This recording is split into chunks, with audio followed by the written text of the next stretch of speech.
Hello, இந்த வீடியோவில் NCERT volume 2 mathematics class 11 exercise number 7.9 உள்ள நம்ம ஒரு கொஸ்டின், அதாவது கொஸ்டின் நம்பர் 8, அதை அந்த வீடியோவில் சால்வ் பண்ணி சில கான்செப்ட் லேர்ன் பண்ணலாங்கிறது இந்த வீடியோவுடைய ஐடியா. போலாமா? அந்த கொஸ்டின் என்னன்னா, integral over 1 to 2 1 by x minus 1 by 2x square e power 2x dx. இந்த கொஸ்டினை தான் நம்ம அந்த வீடியோவில் நம்ம சால்வ் பண்ண போகிறோம். இப்போ இந்த கொஸ்டினை நல்லா கவனித்து பார்த்தீங்கன்னா, இது மாதிரி ஒரு ஃபார்முலா நம்ம ஏற்கனவே படிச்சிருக்கோம். என்ன ஃபார்முலா நம்ம படிச்சிருக்கோம்? அந்த இன்டெக்ரண்டில் இருக்கக்கூடியது ஒரு ஃபார்முலா முன்னாடியே நம்ம படிச்சிருக்கோம். என்ன formula? Integral over f of x minus f dash of x, அதனுடைய டெரிவேட்டிவ் ரெண்டுமே பக்கத்தில் இருக்கும், multiplied with e power x dx இருக்கும். இப்படி இருந்தால் நம்ம என்ன எழுதிக்கலாம்னா, இதனுடைய ரிசல்ட் இதோட ஆன்சர் என்னென்னா e power x f of x, அப்புறம் நம்ம ஒரு இன்டெகிரேட்டிங் கான்ஸ்டன்ட் நம்ம இங்கே போட்டுக்கலாம். இது e power xக்குன்னு ஸ்பெஷலாக இருக்கக்கூடிய ஒரு ஃபார்முலா. ஆனால் இந்த இடத்துல பாருங்கள், நமக்கு e பவர் நமக்கு என்ன இருக்குன்னா e பவர் 2x இருக்குது. இப்போ அந்த 2xை நம்ம சப்ஸ்டியூஷன் மெத்தட் மூலமாக நம்ம 2xை டீயாக மாற்றிடலாமா? ஓகே, இப்போ நம்ம என்ன பண்ண போகிறோம், அந்த e பவர் 2xை நம்ம டீயாக எடுத்துக்க போகிறோம். t equal to 2x. இப்போ நம்ம dt பை dx கண்டுபிடிச்சிடலாமா? dt by dx is equal to எனக்கு என்ன, 2xை டிஃப்ரென்ஷியேட் பண்ணால் 2. இப்போது எக்ஸோட லோவர் லிமிட் அப்பர் லிமிட் என்ன, 1 to 2. ஸோ எக்ஸோட லோவர் லிமிட்டை நம்ம போடும்பொழுது நம்ம டீயோட லோவர் லிமிட் கிடச்சிருமா? ஸோ டீயோட லோவர் லிமிட் வேணும்னா அதில் எக்ஸோட லோவர் லிமிட்டை போட்டுற வேண்டியதான். எக்ஸோட லோவர் லிமிட் மல்டிப்ளைடு வித் 2. நான் 2xல்னு எழுதியிருக்கணும், நான் இங்கே மாற்றி எழுதிட்டேன். எக்ஸோட லோவர் லிமிட் இஸ் 1, எக்ஸோட ஹையர் லிமிட் இஸ் 2. ஒரு முறை உங்களுக்கு எழுதி காமிச்சுக்கிறேன். இப்போ லோவர் லிமிட் எடுத்து சப்ஸ்டியூட் பண்ணால் 2 into 1 is 2. So higher limit போடலாமா? ஹையர் லிமிட் போட்டால் 2 into எக்ஸோட higher limit. So higher limit is 2. 2 into 2 is 4. So டீயோட லோவர் லிமிட், டீயோட ஹையர் லிமிட் நம்ம எழுதிடலாமா? 2 to 4 எழுதியாச்சா? இப்போ நம்ம டீயோட வேரியபிள்ஸாக எல்லாத்தையும் நம்ம கன்வெர்ட் பண்ணிட்டோம். இப்போ நம்ம கொடுத்துருக்கக்கூடிய இதில் எல்லாத்தையும் நம்ம மாற்றலாமா? இப்போ எக்ஸை நம்ம என்னவா மாற்ற போகிறோம்? எக்ஸையுமே டீயாக மாற்றிடலாமா? எக்ஸை டீயாக மாற்றிடலாம், இந்த எக்ஸை டீயாக மாற்றிடலாம், இங்கே 2xையும் டீயாக மாற்றிடலாம், இந்த dxையும் dtயாக மாற்றிடலாம். ஸோ இதுலேருந்து நம்ம dx எடுத்துடலாமா?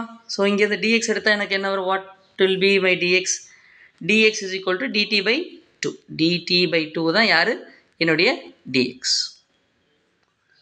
ஓகே, ஸோ dx இங்கே லோவர் லிமிட் ஹையர் லிமிட், இங்கே x இஸ் ஈக்குவல் டு என்ன? t by 2. இந்த ரிசல்ட்ஸ்லாம் நமக்கு தேவை. x equal to t by 2. இந்த ரிசல்ட்ஸ் எல்லாத்தையும் நம்ம எடுத்து நம்ம சப்ஸ்டியூட் பண்ண போகிறோம். Okay, shall we substitute? Okay, இப்போ நம்ம சப்ஸ்டியூட் பண்ணலாம். என்ன இருக்குது? இன்டெக்ரல் ஓவர் டீயோட லிமிட்ஸாக மாற்றிடலாமா? டீயோட லிமிட்ஸ் என்ன? 2 to 4. எனக்கு 1 by x இருக்கா? x இஸ் ஈக்குவல் டு என்ன? 1 by t by 2 வரும்.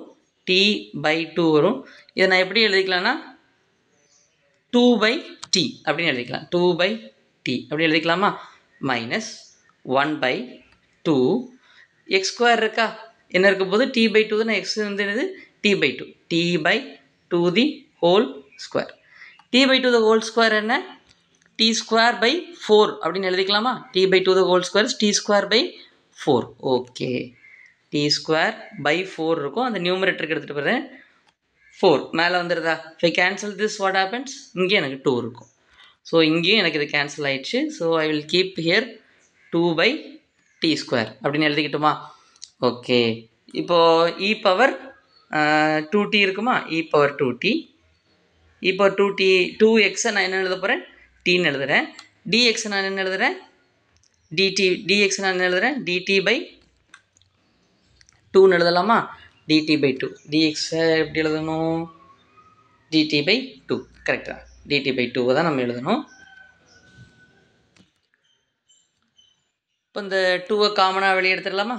இந்த 2வை நம்ம காமனாக வெளியே எடுத்துடலாம். காமனாக வெளியே எடுத்தால் எனக்கு என்ன வருது? இப்போது அந்த 2 காமனாக வெளியே எடுத்துருதேன். 2 எனக்கு வந்துடும். அப்புறம் லிமிட் வந்து 2 to 4. எனக்கு மீதி இருக்கிறது 1/t மைனஸ் 1/t². இப்போது e பவர் t இங்கே dt இருக்கா. ஸோ இந்த 2 இருக்கா, அந்த 2வையும் நான் என்ன பண்ணிடலாம், நான் மொத்தமாக நான் இன்டகிரேஷன் விட்டு வெளியே எடுத்துக்கிறேன். ஸோ வாட் ஹேப்பன்ஸ், இந்த 2 கேன்சல் ஆயிடுது. இப்போ நம்மளுடைய ஃபார்மேட்டில் வந்துடுதா. இப்போ நம்ம என்ன இன்டகிரேஷன் பண்ணோமோ அந்த மாதிரி f of x minus f dash of x இருக்கா. ஆனால் இங்கே t இருக்குது அப்படி தானே. ஸோ 1/t டிஃப்ரென்ஷியேட் பண்ணால் என்னடா, differentiating 1/t d/dt of differentiating 1/t என்ன, இந்த t பவர் -1 t மேலே எடுத்துகிட்டு போகும்போது -1, பவரில் இருக்கிற -1 முன்னாடி எடுத்துகிட்டு வரோம், -1 போடுறோம். ஸோ வாட் ஹேப்பன்ஸ், -1/t² எனக்கு வந்துடுது அப்படி தானே. ஸோ எனக்கு அந்த ரிசல்ட் தானே இருக்குது. ஸோ 1/t தான் f of t, f of t differentiate பண்ணால் எனக்கு -1/t². இது ரெண்டும் பக்கத்தில் இருக்குது. So what can I do, அதனுடைய இன்டகிரேஷன் என்ன, 1/t e பவர் t தான் நம்மளுடைய இன்டகிரேஷன். ஓகே, இன்டகிரேட் பண்ண ரிசல்ட் வந்து 1/t e power t. So 2 limit போட்டுக்கலாம், 2ம் 4ம் சப்ஸ்டியூட் பண்ணியாச்சா. இப்போ நம்ம லிமிட் போடலாமா, போட்டால் என்ன ஆகும், அப்பர் லிமிட் போட்டால் எனக்கு 1/4 e பவர் 4. அடுத்து லோவர் லிமிட் போட்டால் 1/2 e பவர் 2. சப்ஸ்டியூட் பண்ணியாச்சாடா. Okay, we have done. இப்போ நம்ம எல்சிஎம் எடுத்தால் வாட் ஹேப்பன்ஸ், எல்சிஎம் எடுக்கும்போது e பவர் 4 மைனஸ் நான் 2ஆல் மேலே கீழே மல்டிப்ளை பண்ணும்போது 2 e power 2 divided by 4. Okay, இப்போ இதில் வந்து நான் யார் காமன் எடுத்துக்கலாம், e² நான் காமன் எடுக்கிறேன். e² காமன் எடுத்தால் e power 2 minus 2 divided by 4. இதான் புக்கில் இருக்கக்கூடிய ஆன்சர். அதை நம்ம கொண்டு வந்துட்டோம். இதான் நம்முடைய ஆன்சர். ஏதாவது டவுட்ஸ் இருந்தால் kindly let me know in the comment. Thanks for வாட்சிங் the video till the end. நன்றி, பை.